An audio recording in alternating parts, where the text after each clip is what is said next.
Hello, welcome back. Today we're going to be talking about what happened to my skin recently and how I fixed it. There's a lot. We're gonna jump right into it. So I recently experienced a pretty intense, deeply like rooted breakout event that kind of like shook me to my core. For a long time, I felt like I had my skincare like relatively under control.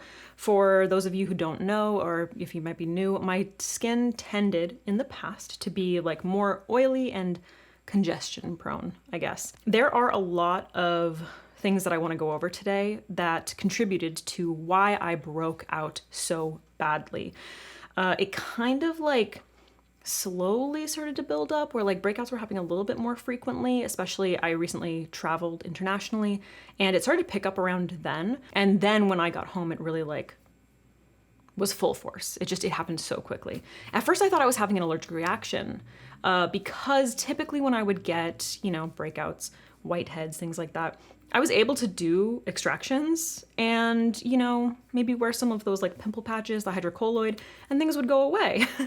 This didn't happen this time. I made an appointment to go and get like an oxygen facial because I was like, oh, I have so much congestion. I need to just like get extractions, do something nice for myself and just get it out of the way and then kind of reset. And I went and I did the facial. Horrible. It brought up more and more acne, and it got so big and painful and deep. And there are a few contributing factors to this.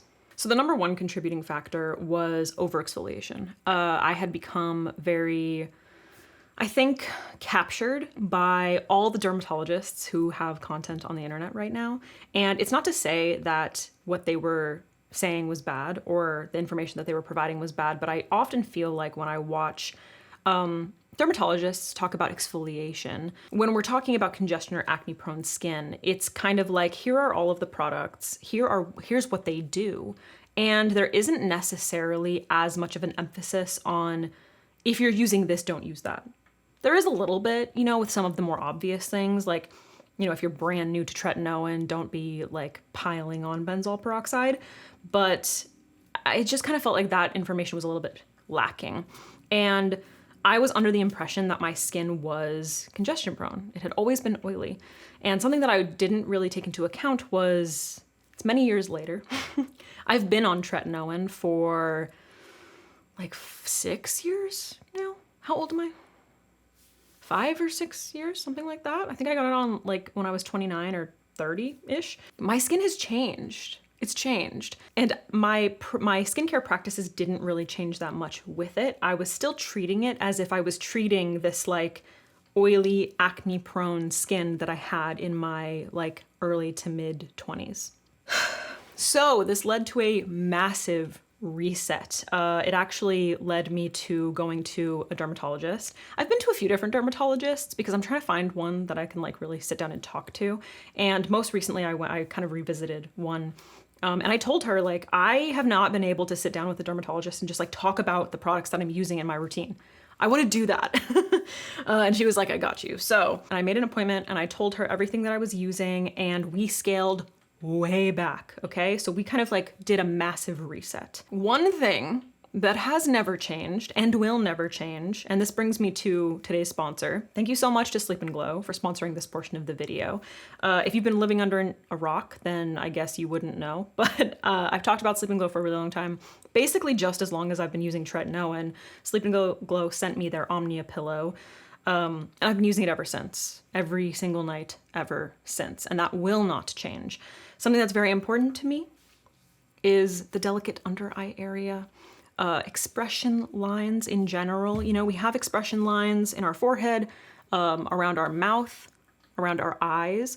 And I'm someone who has never gotten Botox. I'm not super interested in getting it. That being said, when I sleep, I do not want my face to be mushed against a pillow where this is happening, okay? And you have all of these like lines happening, and then you wake up with all of these lines. It was funny, I actually was thinking about it before filming this. I was like, sleep lines in your face? I haven't had those in years. Like I hadn't really thought about it But that's one of the benefits of this pillow. So this is the Sleep and Glow Omnia pillow. It has these little grooves in here where your face just kind of nestles. You just kind of like nestle right in here. And it's great. It's especially great for side sleepers. I'm mostly a side sleeper. I do end up on my back and my stomach sometimes. Especially for side sleepers, you just kind of nestle in here and it protects all of the delicate skin on your face so that you're not mushing your face and waking up with lines, exacerbating things like smile lines, crow's feet, whatever it may be. It's super comfy. It has like a little bit of a divot back here for if you kind of like roll over onto your back, if you end up sleeping on your back, or if you're just making your way onto the other side. I'm obsessed with this pillow. I absolutely love it so much. It's made such a huge difference, especially for someone like me who has dark circles and relatively hollow, hold for sound, relatively hollow under eyes. This is an area that is obviously already so delicate for everybody, but for me in particular, I don't have a lot of volume there. I already have a lot of lines, like just based on my natural anatomy. I'm not trying to exacerbate that, you know what I mean? Like I do makeup here, okay? So I'm trying to keep things as smooth as I can. I wanna get these numbers right. Sleep and Glow did conduct a study in Barcelona that showed that 87% of patients within 3 months noticed that their wrinkles reduced by more than double. Nasolabial sleep wrinkles up to 52%, vertical forehead wrinkles up to 67%, and wrinkles around the eyes up to 61%. And if you're like me, I am very prone to neck and shoulder discomfort, tenseness, discomfort. The pillow was designed by orthopedists to make sure that you are getting the best sleep possible. So one thing that has not changed and won't change is that pillow. My boyfriend sleeps on one too. We have ones in our guest room as well. I just love it. It's changed my life. It's the best thing ever. So if you are interested, I highly recommend checking them out. Things that did change. Things that did change. Basically, I have been on tretinoin for, like I mentioned, about like 6 years-ish, 5 or 6 years. I've gone on 0.025. I've gone up to 0.05. And I've kind of like gone back and forth on these two strengths. I had reduced to 0.025 because I felt like my skin was basically somewhere between either acne or dehydration. And that was kind of like this line that I rode for a really long time. Now, I had gotten to a point where I felt like I was really getting the dehydration under control, but the acne wasn't really like going anywhere. Like it was still popping up. And overall, my skin was like, okay, but I just felt like I see these people who have this like beautiful, like even toned skin and they don't have breakouts. How did they get there? Like, what are they doing? I don't understand. What am I doing wrong? I talked to my dermatologist about this. We decided to maintain the tretinoin. I mentioned to her that I've never, ever been able to use it every single night of the week. I have only ever been able to tolerate it up to 3 nights a week, usually Monday, Wednesday, and Friday, which is one of the reasons that I decided to go down a strength so that I could try and build up to every single night. Her advice was, let's focus on this. Let's stick to the 3 nights a week and simplify everything else. So she recommended, like basically every single dermatologist does. They all recommend it. CeraVe moisturizer. She gave me a few samples of like different CeraVe. I think there was like a Vanna cream in there. And this one is the one that I like the best. It's the PM. It's a little bit more moisturizing feeling, but it's still very lightweight. 3 essential ceramides, niacinamide, hyaluronic acid, okay? It's very basic. It's oil-free. It's great for acne-prone skin. I do really like this. And one of the things that we explored in that appointment was the potential that I was over moisturizing to make up for over exfoliating, and it became a vicious cycle. Like I said, I had kind of gotten it into my head that I needed to be exfoliating because it's what I heard from dermatologists when they were referring to acne-prone skin, not taking into account the fact that my skin has changed throughout the years. And when I mentioned this to my dermatologist, she said, you know, if you're on tretinoin, you don't really need to be exfoliating. And it's probably over-exfoliation that has caused this problem, that has caused kind of like this reaction in the skin, just like confusing the hell out of my skin. And it just had this horrible, horrible reaction. She did also put me on an antibiotic, which is good for inflammation. It also helps to treat any like, you know, bacteria that may be causing inflammation. I did not stay on it long because number one, you don't want to stay on it too long. Your body can adapt. But also, I didn't really think that it was necessary. I knew that this was a reaction to something that I was doing. And once I stopped doing that, I kind of accepted that like, okay, I need to let my skin just kind of like live and ride it out, which is essentially where we are now. My skin is looking so much better. If you are new to this channel, then you might not know, but anyone who's been watching me, you saw some shit go down, all right? Some shit went down, and we're in a very, very good place. I'll give you a deep zoom just so you can like really see what's going on. In particular, I have noticed that the sebaceous filaments around my nose are far less noticeable. This area of my face that used to be extremely dehydrated has really leveled out, I've also seen a reduction in redness. I mean, I'm very pale, so when I touch it, it starts to like look a little bit red. All of the marks that you're seeing, the vast majority of them are flat. I'm just kind of waiting for them to fade away, which is amazing.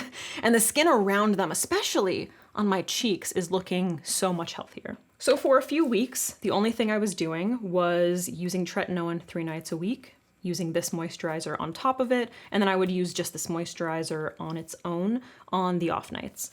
The way that I would cleanse is I have been using the Aven Cleanance Hydra Soothing Cleansing Cream. This is a cleanser specifically for blemish-prone skin left dry and irritated by treatments and body. I love the Cleanance line. It is so good for balancing your skin when you are using treatments.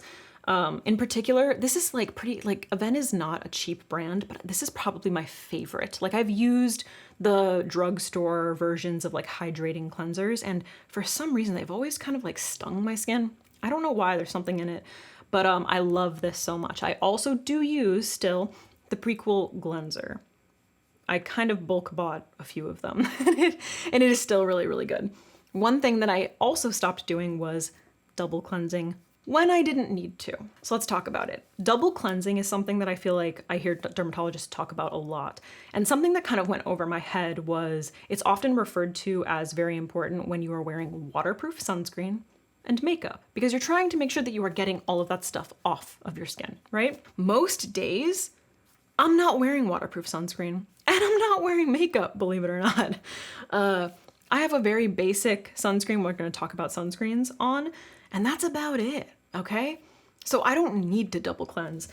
Going in with this on dry skin and working it into the sunscreen and then lathering it up and rinsing it off, perfectly acceptable. Totally fine, okay? You do not need to double cleanse if that's all you're doing. If you're wearing a waterproof sunscreen, if you're wearing a lot of makeup, then yes, you do want to double cleanse, okay?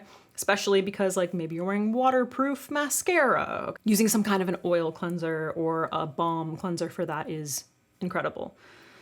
But for day to day, it's just not necessary. And it was drying my skin out even more. Another ingredient that I decided to include in my skincare was azelaic acid, which was something when I initially started treating my acne. It was something that was in my prescription. If you don't know this story, I was on Curology for like a year or so. And it was like tretinoin, azelaic acid, and I think benzoyl peroxide in that treatment. Azelaic acid is so magical. It really is. It's so magical. So I'm using azelaic acid 10. I'm not using any kind of prescription. I just don't need it now. This is from Anele. I got this from Ulta, and they're these little like pads, basically, just with like the serum on them. It's very, very lightweight. Azelaic acid is an extremely gentle exfoliant, and it also helps to treat and reduce redness and inflammation. So I was like, yes, please. So I decided to pick up these pads, and I saw an immediate, like overnight, I saw an immediate response in my skin. Redness was reduced, and overall, just the tone looked so much healthier, more even, less inflamed, less irritated, and hydrated. Hydrated without looking wet or oily. So I'll talk about how this fits into my routine. But I also wanted to mention the Paula's Choice Azelaic Acid Booster, which is, once again, 10% azelaic acid. What? 10% azelaic acid, but it also contains, it says licorice. I think licorice is like good for like redness and acne, but with salicylic acid. So I had to look up the exact amount, but it's 0.5% salicylic acid, which is amazing for my skin now. Because like my dermatologist mentioned, you don't really need to be like using these heavy exfoliants if you're using tretinoin. So the salicylic acid is just like, it's great for acne prone skin, but I just don't need a lot of it anymore. I don't. And it's really well balanced with the azelaic acid. So this is a product that I use once a week as a topical at night. And I have seen a massive improvement in my skin as a result of this. Specifically, the reduction in the salicylic acid. I was using the salicylic acid cleanser from a Glenser from Prequel, which I think is 2% salicylic acid. And I just don't need that much.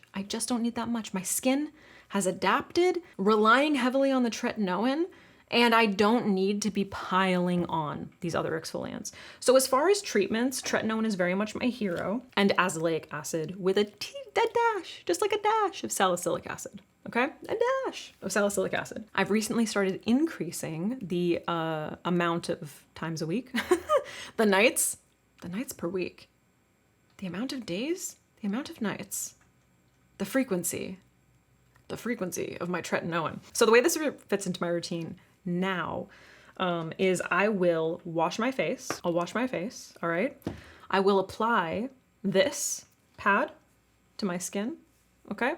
I will let it sit. Usually I wash my face before I get in the shower unless I'm washing my hair. Then I will get in the shower, take a shower.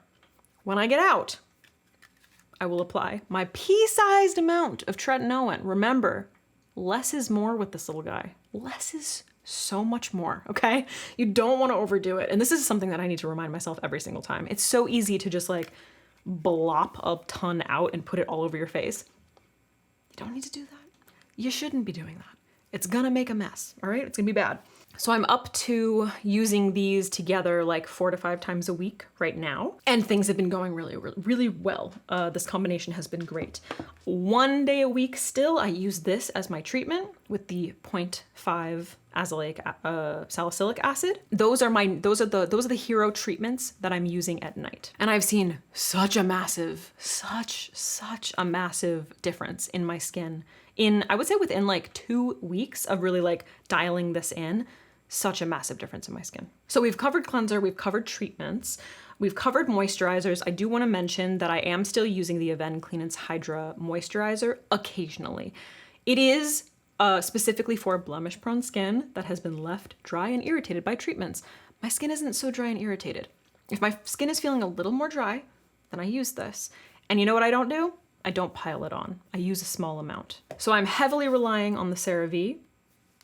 Occasionally, if I feel like I need it, I use my Avène, which is nice because this is expensive. My daytime routine is very, very simple. Very simple. I rinse my face with water in the morning. I do use red light therapy, and I'll save that for the end because it's kind of an honorable mention. I have focused more so on toners, mostly because I want my daytime skincare, I want the hero of my daytime skincare routine to be sunscreen. Okay, so I want to talk about what goes underneath the sunscreen before I talk about the sunscreen. But I have been loving these toners. This is the Isntree, I think it's called, Isntree green tea extract, which is just supposed to help control oil, okay? Just supposed to help control oil. It's hydrating, it's a lightweight. I really like it. It's super simple. You could also just use like some kind of a mist or something. I like a really watery base layer. I like that, okay? I don't know if it's necessary. I was gonna say necessarily necessary. Like, I don't know, but I do really like it. This seems to be very nice. Hydrates, lightweight. You know what I mean? Also from Anele, this is the Rice 70 Ceramide Milky Toner.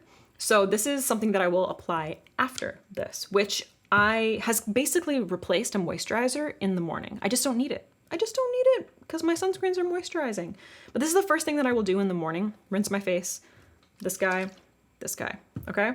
This is really nice because it does add a little extra hydration. This is all I'm wearing on my face right now, by the way, these 2 toners. It does leave like a really beautiful, like hydrated finish to the skin without feeling heavy. And it layers so nicely underneath my sunscreen. So this is enriched with rice bran water, which helps the skin glow with a refreshing lightweight finish. I think rice is also supposed to be good for like oil control, things like that. which is really nice. I love, because it's a Korean brand, it says apply an appropriate amount to the skin. Appropriate, okay? It better be the appropriate amount. So these are great because you also like do like a shake or two of this, a shake of this, you know, it's all I need. Then as far as sunscreen, I've discovered a new one that I love so much. I actually wanted to apply it with you today. So this is the Birch Juice Moisturizing Sunscreen from Round Lab, and I'm obsessed with it. This is a sunscreen that I've been looking for my entire life. This is the sunscreen that I've been looking for my entire life. You might know that Haru Haru Wonder Black Rice Airy Fit blah blah blah blah blah blah SPF 50 was my favorite sunscreen, mostly because I'm incredibly sensitive. My skin is sensitive to mineral sunscreens and my eyes are sensitive to chemical sunscreens. So I have to find the right UV filters that are not going to irritate my eyes, because mineral sunscreen is just, it's not gonna happen, all right? Dries out my skin, can't do it. So I actually have 3 that I want to share with you, but let's start off with Haru Haru just because it's the one that I was using. This is a very beautiful like velvety matte finish. The only problem is that I recently have been dealing with pilling with it, and I don't know why, just like happened one day. And it doesn't matter what I'm wearing under it, doesn't matter if I'm wearing nothing underneath it, it pills. It's very frustrating, especially as a person who wears makeup. So everyone's skin reacts very differently, so this might work beautifully for you. If you are like me and your typical like avobenzone, octinoxate, homosalate, all of those UV filters sting your eyes like crazy, because I can't go near them, cannot go near them. This is a great option if you're someone who's a little bit more oily and you're looking for something that's like a little more matte, but not dry, because it is moisturizing. So it is really good. I do like it. I still use it on days when I'm not wearing makeup. Then I received this in a PR box. This is the Dr. Althea Aqua Glowing Sunscreen. This is on the opposite spectrum. This is going to make your skin look wet, okay? If you're like me, and I would say that I'm more like normal combination. If you are very, very dry and you have the problem of UV filters like homosalate, etc., stinging your eyes, this is fabulous. Does not sting my eyes at all. It's just, I don't use it because it makes me look too oily, okay? So if you're oily, you're not gonna like it at all. You're not gonna like it. But if you're very dry, normal to very dry, and you're looking for like a more glowy finish, fabulous. Also love the packaging. Like so cute. So cute for travel, you know? But back to Birch Juice. I wanna apply this with you because I'm obsessed with this sunscreen. Now what this does for me, first of all, no stinging, which is like #1. But what this does for me is it creates that glass skin finish that I've been looking for without making me look oily, okay? There's no oil. Now, when you first put it on, it might look a little bit oily. Ooh, right in the hairline. It might look a little bit wet, but it sets. If you give it that like 10, 15 minutes, it really sets nicely. It has kind of a interesting like yogurty smell. It's not my favorite, but it's also not, I don't find it to be particularly offensive. It's very silky. It blends over the skin so nicely. I think I got it on Stylevana, and it does not sting my eyes. If you stick it directly in your eye, there might be like a, you know what I mean? Like a, and that's it. And then it doesn't sting anymore. It's not so wet, so it doesn't slide around. Sometimes when a sunscreen is a little too wet, it can slide around on you and it can end up like just going into your eyes. And even if it doesn't sting, it might just be annoying. So this sunscreen in particular, I don't like to just kind of slather on. I work in sections, as you can see, to make sure that I'm adequately covering each area my face. I do take it all around my eyes. And I actually started doing this working in sections because, you know, they say to apply like is it like a fourth or a half of a teaspoon for adequate sun coverage. And I actually tried measuring the amount that I was using, and I was using way too much. I was like, oh, okay. So that's why I'm going through my sunscreen so ridiculously quickly. So I was like, I think I'm gonna work in sections like I see Dr. Dre, shout out to Dr. Dre, do. And that has made a huge difference in the amount that I'm using. I'm not overusing it, but I am still appropriately covering my skin. So you can see it looks really, really glowy right now, but after about 15 minutes or so, my skin is gonna look so beautiful. So I'm gonna continue, and as we continue, you'll just sort of see this like melt into the skin and the beautiful glowy glass skin finish that it leaves. Also SPF, ultraviolet. They sent me the PR of their sunscreens, including their sheen screen for lips. This is the shade Dusk. I went and I bought the lighter one. It's like a pink. I'm obsessed. It's SPF 50. It's fabulous. It doesn't taste like shit. It doesn't smell like shit. It actually like kind of tastes like frosting, or smells like frosting, which is really nice. SPF 50 on the lips. Doesn't taste like shit. All right? So good. Okay, this is me. It tastes like frosting. This is me basically every day. Again, we won't look this shiny, I promise. It's so good. Like, you gotta protect your lips, okay? So if you're not using a lip sunscreen, because like the ones that you've tried have tasted so bad, or they're only like SPF 30, this is really, really good. I like it a lot. And I think it is avobenzone and all of that crap, but that's fine on my lips. It's not going anywhere near my eyes, so we're good. And then finally, I just wanted to mention eye creams, simply because like sometimes I use them. Sometimes I do. I don't think that they're super necessary. I picked up the La Roche-Posay Tolérane eye cream. This is mostly like one of those things where I just want to hydrate my eyes before I go in with any of my other products. And then I use it. That's it. It's really not super necessary. You could just use your moisturizer, but I do like it. It works fine for me. And then also the A41, this is the cream contour, whatever, eye cream for fine lines and wrinkles from Typology. The reason that I like this, does it say? It's got like prickly pear in it. I don't know. Prickly pear. The reason I like it so much is it's very lightweight. It absorbs beautifully and it has a yellow tint. Look at that. Look at that. Do you see that? And then as you blend it out, ooh, it has this beautiful silky finish to it that just absorbs so nicely into the skin. Ooh, hydrated, you know, without feeling greasy. It's so nice. I love it. It's beautiful. Beautiful formula, not cheap. It's Typology. The reason I like it so much is because it has that light yellow tint. Now, another aspect to my breakouts has been an increase in inflammation overall in my body. I saved this for the end because some people probably don't want to hear necessarily about specific diet things. And if you are struggling with disordered eating and you don't want to hear about this, you can just leave now. But if you're interested, just a quick TMI. I have been working with a therapist for a while now on a binge eating disorder. That means that I have been increasing the amount of processed foods that I'm eating, which inevitably is going to lead to more inflammation in my body. I'm actually pretty sensitive to sugar and processed foods in general. Things like my dark circles will get darker. I get a lot of inflammation. I've been dealing with so much wrist pain and thumb pain. I gotta go to an orthopedist. And I'm aware that this is the result of a time in my life right now where I'm working on something else.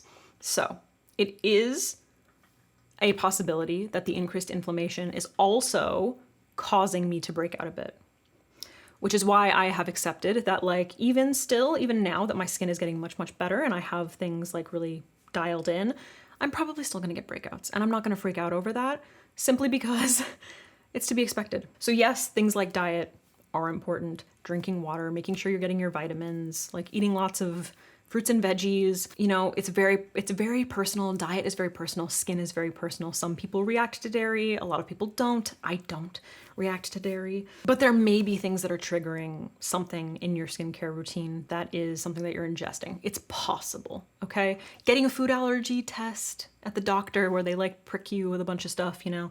I would recommend going to a doctor, like a doctor, like a real doctor.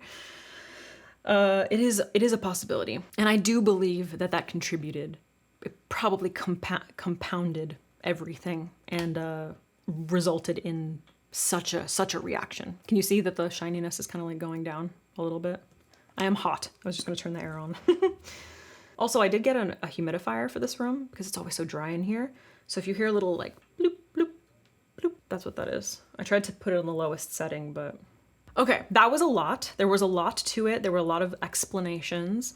But this is what has changed. This is what it's gonna be. I'm not messing around with anything, okay?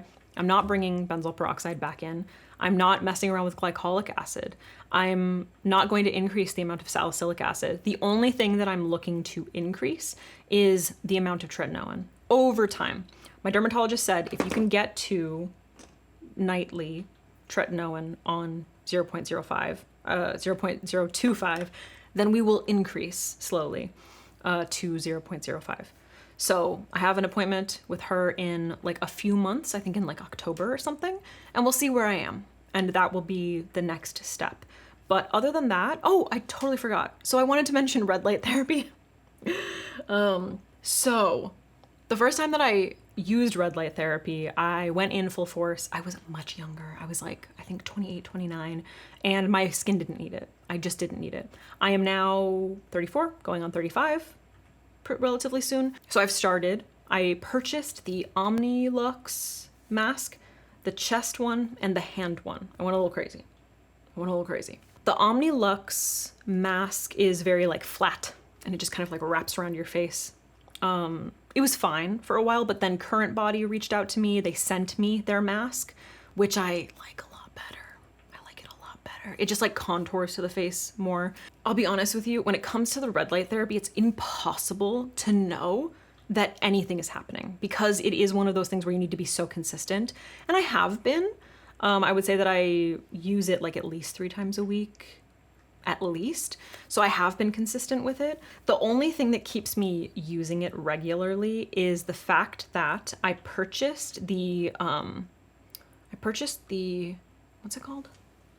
Oh, I purchased the iRestore Helmut, like cap, red light therapy cap, because both of my parents have struggled with like hair loss. Like my dad eventually, like his hair thinned a little bit. My mom's side of the family struggles with hair loss. And so I was just kind of like, well, why not get ahead of that? Like if I use it consistently for a long time, listen, it's a big investment. I didn't know if it was in the long run going to be worth it, but I decided to pick it up. And for a while I was kind of like using it twice a week, 3 times a week. There was that time I went to Italy. I didn't bring it. Obviously I didn't use it at all. I'm up to using it almost every single day. The only reason I'm mentioning this is because I went to my barber to get a haircut, which I'm growing my hair back out. I don't want to talk about it. And when he was cutting my hair, he was like, your hair is so dense. And I was like, what? I thought so. So prior to that appointment, I felt like, oh, my hair, like I feel like I'm having all this new growth. And then when he said that, I was like, what? So I am pretty much convinced that the red light therapy helmet is working. I did want to mention that Current Body did send me one as well. If I had to compare the Current Body one, I think there are different models.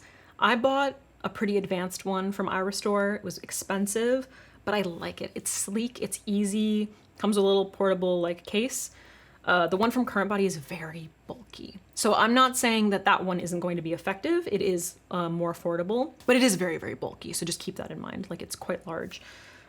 So yeah, I just wanted to mention that because like I have seen results with the helmet that I'm just kind of like, all right, I guess I'll just continue being regular with my face and that kind of thing. You know, that's what dermatologists say is you got to be consistent. So I'm being consistent.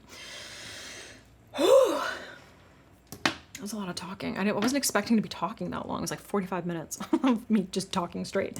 I hope this was helpful, or if at the very least you were kind of like, what the hell is going on? Like something I seemed like I had my skin under control. This crazy thing happened. And then now it's kind of like calming back down. So I just wanted to update you. Please keep in mind, like, don't be constantly introducing new things into your skincare routine. Stick to the core, like what is the thing that you are trying to accomplish and what is the best thing that's going to accomplish that? For me, it's tretinoin. I'm gonna focus on this. And if you happen to be like very sensitive to other exfoliants, maybe give azelaic acid a shot because I've seen such improvement with it. Okay, so I'm still looking like pretty glowy, but slowly the sunscreen is kind of like, you know, adjusting to the skin and looking a little bit more like glass skin and less like oil. Anyway, this has been my favorite sunscreen. If you do struggle with like stinging of the eyes, check out the sunscreens that I link. And yeah, that's pretty much it. I hope it was helpful. Dude, skin is so stressful. And when you suddenly like experience these crazy breakouts, man, it's like, so it's just like, it's soul crushing. It's really soul crushing because you just want to like throw everything you have at it and just have it be fixed. And that doesn't happen. Thanks for watching. Hope it was helpful. Like, subscribe, blah, blah, blah, whatever. Check out Sleep and Glow. Again, thank you, Sleep and Glow, for being a consistent sponsor. I appreciate it because I love this freaking pillow, man. I sleep on it every night. It's the best. I'll see you in the next one, dude. I'm gonna go. I need more water.